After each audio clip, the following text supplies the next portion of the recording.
bonsoir tout le monde. Bienvenue sur Channel at Infinite Insight. Santé mentale.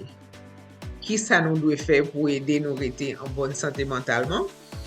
Comme nous connaissons, nous prenons pas nous physiquement pour nous rester en bonne santé.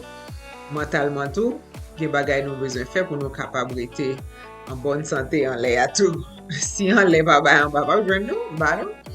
So, si vous pouvez faire ça pour nous, s'il vous plaît, abonnez sur channel là, partagez channel là, faisez d'autres gros pouces là, faisez cloche là pour les notifications de nous mettez vidéo nouveau d'ailleurs. Nous avons apprécié ça en pile. Comment nous je souhaite tout le monde en forme. Nous content avec aujourd'hui encore. So, santé mentale son bagay que nous gagnons. Pas grand monde qui a dit il va gagner problème mental gagner.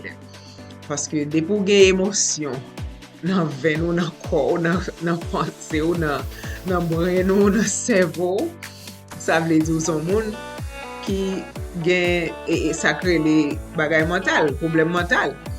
Il ne doit pas problème grave, mais quand même chaque l'heure pour faire une petite expérience parce que avec santé mentale là, son bagage qui émotionnel, son bagage qui socialement, par exemple, si on a mis un monde, on doit sentir ou nerveuse, il y a des gens qui sentent yo pas camper dans mi-temps monde yo parler.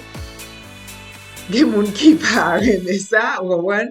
So mentalement, on paquet de bagages qui affectent santé mentale nous, vous comprenez? Il influence façon nous penser, façon nous sentir nous, façon nous agir. Tout genre de bagages ça yo, façon nous gérer stress dans vie nous et façon tout nous dire la l'autre monde. Façon, par exemple, choix que nous fait, tout bagay ça c'est bagay mentalement et c'est là nous commencer, c'est là nous chita, c'est là nous commencer process ça. So depuis nous petit arriver jusqu'à ce que nous grand monde a toujours gagné et bagay santé mentale ça que nous vivons ensemble avec eux, que nous besoin fonctionner avec eux, j'en nous doit fonctionner avec eux. So à cause de gain émotion conseil de bagages que nous avons fait, nous devons faire pour aider l'émotion nous rester intact ou bien intact. Parce que, ma bon exemple, si on a travail là, on est fort fâché, ou un niveau qui est émotion, c'est mais côté mental là, pareil, ou un niveau qui est émotion parce que on connaît. Si c'était la carotte, sauter dans la rue ou monter de l'autre côté, un niveau, tu vas parler avec monde ça qui faut ça le faire ou là. Mais à cause de notre travail ou comprendre qu'on notre tête ou dit côté mi là on pas parler n'importe comment on pas gommer à monde pas faire n'importe bagage parce que moi notre travail so c'est pour montrer comment à faire santé mentale là parce que si on pas stable mentalement on peut faire n'importe bagage ou pas qu'on un monde qui pas stable mentalement par exemple notre travail dans l'hôpital en dépose et puis un patient qui était madame ni malade li pas comment mentalement pas ka gérer ça qui passé parce que madame ni te vinn une maladie terminale so qu'on est à li vinil pour examiner le vinil tirer madame nan tirer tête li malheureusement elle va mourir but pour montrer ou là ou pas stable mentalement ou ka faire n'importe action comparément avec un monde qui stable mentalement so c'est ça fait il y a quelques petits bagages que nous besoin faire pour nous ka kembe santé nous ni santé corps nous ni santé mentale nous en pleine forme. Premièrement, nous avons besoin de faire ça les practice pour nous faire comme si nous pratiquions chaque jour, ça les mindful meditation. Vous comprenez? Chaque jour nous lever, nous prendre un petit temps, nous commencer journée nous avec une petite méditation. On va aller souvent de méditation parce que méditation sont bagages qui kembe nous mentalement en bonne santé. Parce qu'on commence journée on dit sur un bon pied. Pas vrai? So c'est ça que fait nous obligés faire sûr que oui mon yo so nous besoin faire sûr que nous faisons des petits bagages ça qui ka aider nous réduire stress nous pendant la journée parce que me garantis des pour faire petite méditation ou l'aime dire fermer les yeux respirer profondément. Ou comprendre ça me dit ou lever ou prendre petit temps, l'on fin prier ou prendre petit temps ou kon di blan di ou center yourself. Ou ka redwi stres ou pandan jounen an, sa ap ede ou anpil. Deuxième bagay nou ka fe, se pou nou aktif. Par exemple, ou fon ti egzersis, ou fe ti yoga, mwen reme yoga anpil, paske mwen reme jan li stretch your body, I love those pauses, lor ete la den ou realize men, gwa moun apan livre, because yo pran tan pou yo stretch. Paske lor fe egzersis voye endorphin nan korwa ki ede ou improuve fason panse pou jounen. On kompren li ede ou overall mentalman, li ede ou paske li fe ou santi sou te fache wap santi ou vin kontan, ou menm sou pa kontan 100%, men kan menm kè ou vin an ti jan diferent ke avan paske ou pa gen menm mood ke ou te la dan avan. So, chèchon aktivite ke ou reme.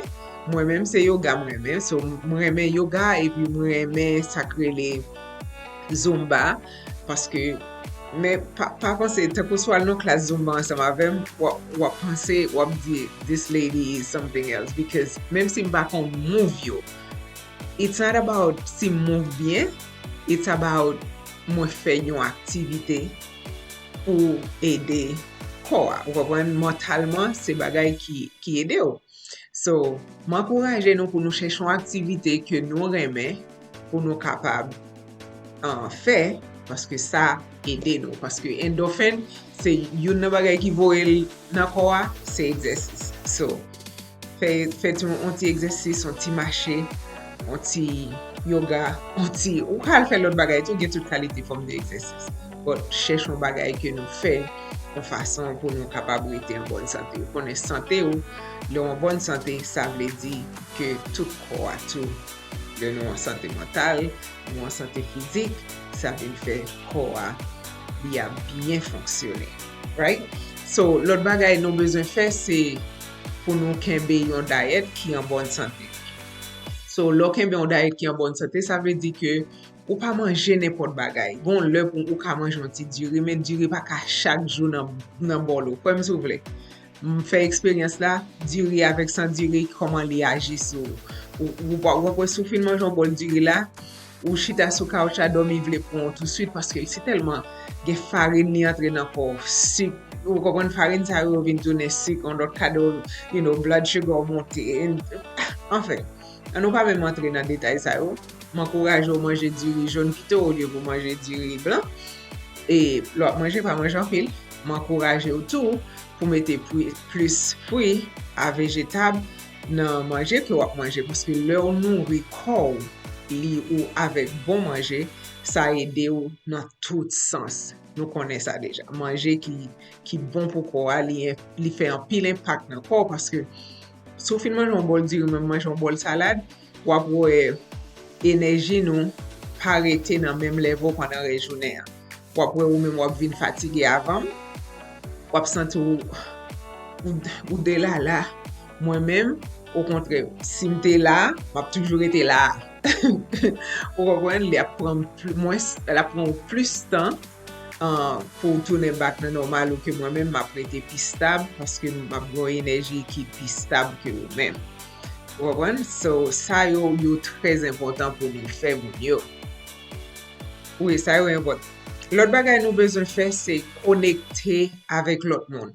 Ou dwe gen yon moun nan vi ou pa suppose yon moun ki izole, ki pa gon moun li pale. Ou wapwen, paske nan la vi tout moun bezon moun. Fok ou gon moun ou pale avel, fok ou gon moun ou ka sosyalize ou avel. Pou fè interaksyon avèl, pou nou konekte ou an zanmi ki ou karele. Daye, le bagay yo trop nan tèt ou, le bagay yo an pil nan men ou pa kon sa pou fè fok bon moun ou ka fonti chita pa lavel ki ka supporte ou nan sa ou ye la dan. Pou kon zamdou pou pa santi ki ou son moun ki izole paske sa très important pou nou mentalman. Mwa d'me, se mwa mental health, so nou pa ka kite mwa pase pou nou pa fè ti koze sa yo ansan. Men pa bliye, pou abone sou chanel la, pataje, like li, share, peze kloch la, et puis, kite komante. Dim ki so fè pou kenbe santé mental ou an bonne santé. map tan nou.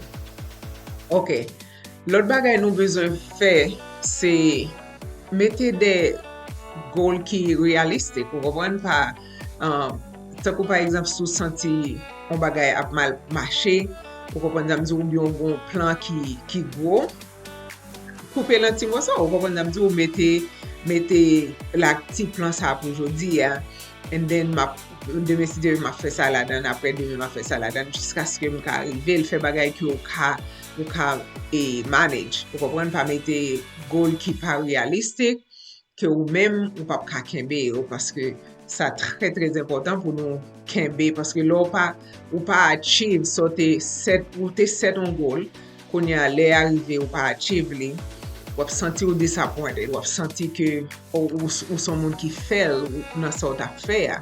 Tandis ke se pa vre, ou seulement te mette realizasyon goal lò, te mette l tro ou, te mette trop expectation sou, so kon yo pa gen chans pou fel, jan ko ta reme fel la. L'autre bagay nou bezon fè pou ede nou mentalman tou, se pantan nou pou nou pa pasan ou pou pa pase trop tan devan ekran. Nou pa ka pase yon paket de tan nan telefon, guilty nan sa map di ya, but mwen mindful gen de sa, paske son bagay ki pa bon pou nou, le nou pas yon paket tan nan TV, ap gade bagay ki pa pitil nou an, but si wèm nan computer konen mwen bay, mwen regle. Se pa tout temps ou wèm online pou mwen regle an, le plus souvent mwen bagay mwen regle ame busy woman. So, fok nou mindful of that, koumye tan nou pase devan ekran nou, paske gen de bagay ki ou ka renkontre nan social media, gen de video ka al soti sou yo, ki ka augmente stres ou. Par exemple, gen bagay ou ven gade kon video nou pou eba ou, li fò fache. Ou kompren, li fè ki ou pa kontan, li gen dwa fò stresse ou li fò anxious. So, pou evite sa, nou diminye va le tan ke nou pase nan bagay sa yo.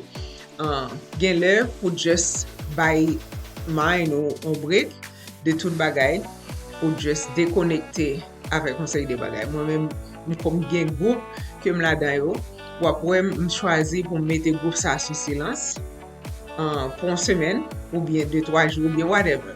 Because li important pou m pa rete, m gen lè pou m konekte kon sa, tou m gen lè tou, m bezwen pran tan sa, nou konen jou samedi pou mwen, but gen lè tou nan semen nan, ou bezwen pran tan pou tèt tou, pou dekonekte a an seri de bagay, pou kapab kenbe tèt tou in a clear mindset. L'autre bagay ki important, ke m ta remen di avèk moun, ke si yon moun relo li invite ou pou tande doléans li, pou tande dosyel, s'il vous plaît, an nou fè su ke nou pa juje moun nan. Gen de bagay moun di ou selman bezon rete en silans, ou tande sal tou la, ou pa bezon fè komante, ou pa bezon mette sel ne piman, ou selman bezon tande sal abdoula, et puis that's it. That's all you need to do. And that's enough pou moun nan. Ok?